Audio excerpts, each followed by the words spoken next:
हार, शर्मनाक हार। जिसके बाद होती है आलोचना, और यही आलोचना मिल रही थी टीम इंडिया को जब वो 2017 की चैंपियंस ट्रॉफी फाइनल में पाकिस्तान से 180 रन से हार जाते हैं।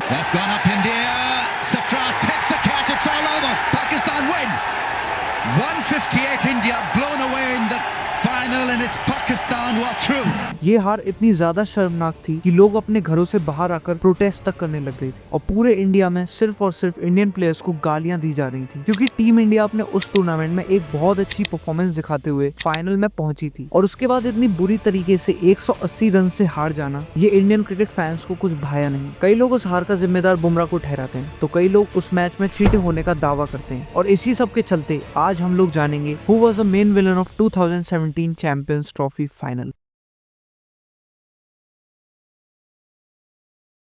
2017 का champions trophy tournament England and Wales ने होस्ट करा था, जहां पर 2019 के वर्ल्ड कप की तरह इस टूर्नामेंट में भी राउंड रॉबिन फॉर्मेट का यूज किया गया था। मतलब टोटल टीम्स में से टॉप 4 टीम सेमीफाइनल के लिए क्वालिफाई करेंगी। अगर बात करें टीम इंडिया की, तो उस टूर्नामेंट में टीम इंडिया की एक बहुत अच्छी परफॉर्मेंस उभर कर आई थी, लेकिन इसके बाद वो ग्रुप के टेबल टॉप पर फिनिश करते हैं। जहाँ पर इंडियन टीम के स्क्वाड की बात करें तो हमेशा से इंडियन टीम का बैटिंग लाइनअप उनकी ताकत रहा है, और उस टूर्नामेंट में भी ऐसा ही हुआ, जहाँ पर हमारा टॉप ऑर्डर बहुत ही ज्यादा स्ट्रॉन्ग था, led by Rohit Sharma, Shikhar Dhawan and Virat Kohli. जहां पर शिखर धवन उस टूर्नामेंट के हाईएस्ट रन स्कोरर थे, जिन्होंने 338 रन बनाए थे with a decent average of 67, followed by Rohit Sharma जिन्होंने टोटल 308 रन बनाए थे with a good average of 70। और उस टूर्नामेंट को लीड कर रहे थे कैप्टन विराट कोहली, जिन्होंने भी उस टूर्नामेंट में अपना बहुत अच्छा कॉन्ट्रीब्यूशन दिया था। और इसी को देखकर इंडिया का टॉप ऑर्डर हर बैट्समैन के लिए एक नाइटमेयर से कम नहीं था। वहीं अगर बात करें बॉलिंग लाइनअप की, तो वो भी एक अच्छा साबित हो रहा था, जिसमें थे जसप्रीत बुमराह, भुवनेश्वर कुमार, रविचंद्रन अश्विन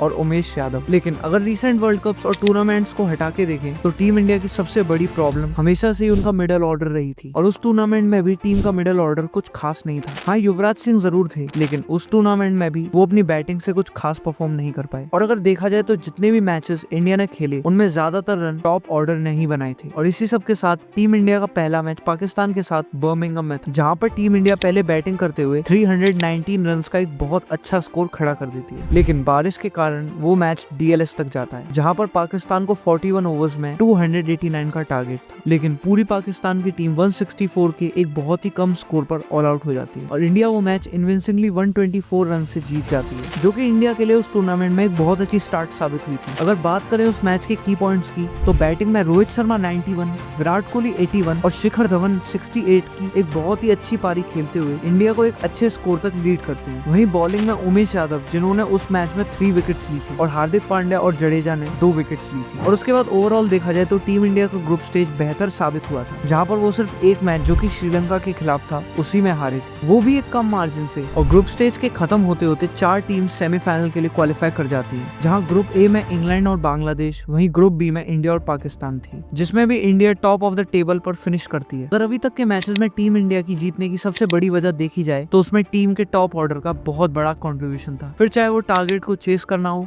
या फिर एक बहुत बड़ा टोटल खड़ा करना हो। और यही टॉप ऑर्डर सेमीफाइनल में भी बहुत अच्छा साबित हुआ। बर्मिंघम के ग्राउंड पर इंडिया और बांग्लादेश अपना सेमीफाइनल खेलने जा रही थी, जहां पर इंडिया टॉस जीतकर फील्डिंग का फैसला करती है, और इंडियन पेसर्स बांग्लादेश के बैटर्स को परेशान करने वाले थे, जहां पर 50 ओवर्स के खत्म होते होते बांग्लादेश वर 264 फॉर 7, और अब इंडिया को जीतने के लिए 265 का स्कोर चाहिए था, जो कि काफी इजी स्कोर था, और इंडियन टीम इस स्कोर को बड़े आसानी से 41th ओवर तक चेस कर देती है विद लूजिंग जस्ट 1 विकेट, जहां पर उस मैच में रोहित शर्मा के बल्ले से 123 रन की एक सेंचुरी भी आई थी। वहीं विराट कोहली और शिखर धवन ने उस मैच में भी एक अच्छी पारी खेली थी, और इसी के साथ टीम इंडिया फाइनल में पहुंच जाती है। और वहीं दूसरी तरफ पाकिस्तान भी इंग्लैंड को हराकर फाइनल में अपनी जगह बना लेती है। और बस इसी टाइम पर सारे इंडियन फैंस को यही लग रहा था कि इंडिया पाकिस्तान जैसी वीक टीम के सामने आसानी से फाइनल जीत जाएगी, एज इंडिया ने अपने पूरे टूर्नामेंट में जिस टीम को सबसे बड़े मार्जिन से हराया था वो पाकिस्तान ही थी। और अब तो यही लग रहा था कि ये इंडिया के लिए एक इजी विन फाइनल होगा, लेकिन जैसा हम सोचते हैं वैसा हमेशा नहीं होता, जस्ट लाइक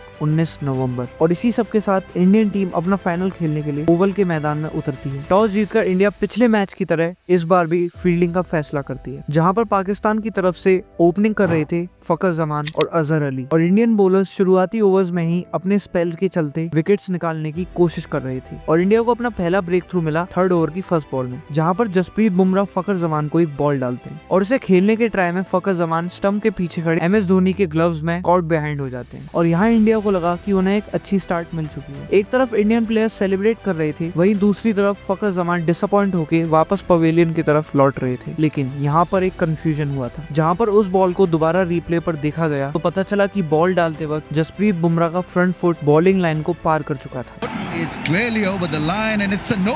जिस वजह से उस डिलीवरी को एक नो बॉल कंसीडर किया जाता है। जिसके बाद अंपायर फखर जमान को दोबारा बुलाते हैं और उन्हें एक और गोल्डन लाइफ मिल चुकी है और यही लाइफ पाकिस्तान के लिए बेहतर और इंडिया के लिए बदतर साबित होने वाली थी। फखर जमान बहुत ही सेफली वे में एक पार्टनरशिप बिल्ड करते हैं और सेट होने के बाद वो इंडियन बॉलर्स के अपनी बैटिंग से छक्के छुड़ा देते हैं और फिर फखर जमान और अजहर अली की एक अच्छी पार्टनरशिप बिल्ड होने लग जाती है जो कि 128 रन तक चलती है। जिसके बाद इंडिया को अपना पहला विकेट अजहर अली का मिला था, लेकिन फखर जमान का बल्ला अब भी इंडियन बॉलर्स के सामने आग उगल रहा था और वो एक बहुत अच्छी 114 रन की पारी खेलते हैं। जिसके बाद मिडिल ऑर्डर में मोहम्मद हफीज भी अपने 57 रन के साथ कंट्रीब्यूट करते हैं और at the end of the innings Pakistan का स्कोर था 338, जो कि इंडिया के लिए बहुत बड़ा टर्निंग पॉइंट साबित हुआ, जहां पर वो फखर जमान को सिर्फ उस एक बॉल पर आउट कर सकते थे और पाकिस्तान का स्कोर यहां पर कम हो सकता था। लेकिन टीम इंडिया पर 339 का एक पहाड़ जितना स्कोर खड़ा था। और अब सोचकर देखें तो आईसीसी टूर्नामेंट फाइनल, जहां पर 300 प्लस स्कोर देखने के बाद हर कोई टीम अंडर प्रेशर हो ही जाती है और यही हुआ था टीम इंडिया के साथ, जहां पर पूरे टूर्नामेंट में चलने वाला हमारा टॉप ऑर्डर उस मैच में कोलैप्स कर गया था। और रोहित शर्मा, जहां पर वो उस टूर्नामेंट में सेकंड हाईएस्ट रन स्कोरर थे, वो तीसरे बॉल पर 0 रन बनाकर आउट हो जाते हैं। और सिर्फ रोहित शर्मा ही नहीं, शिखर धवन गॉन फॉर 21,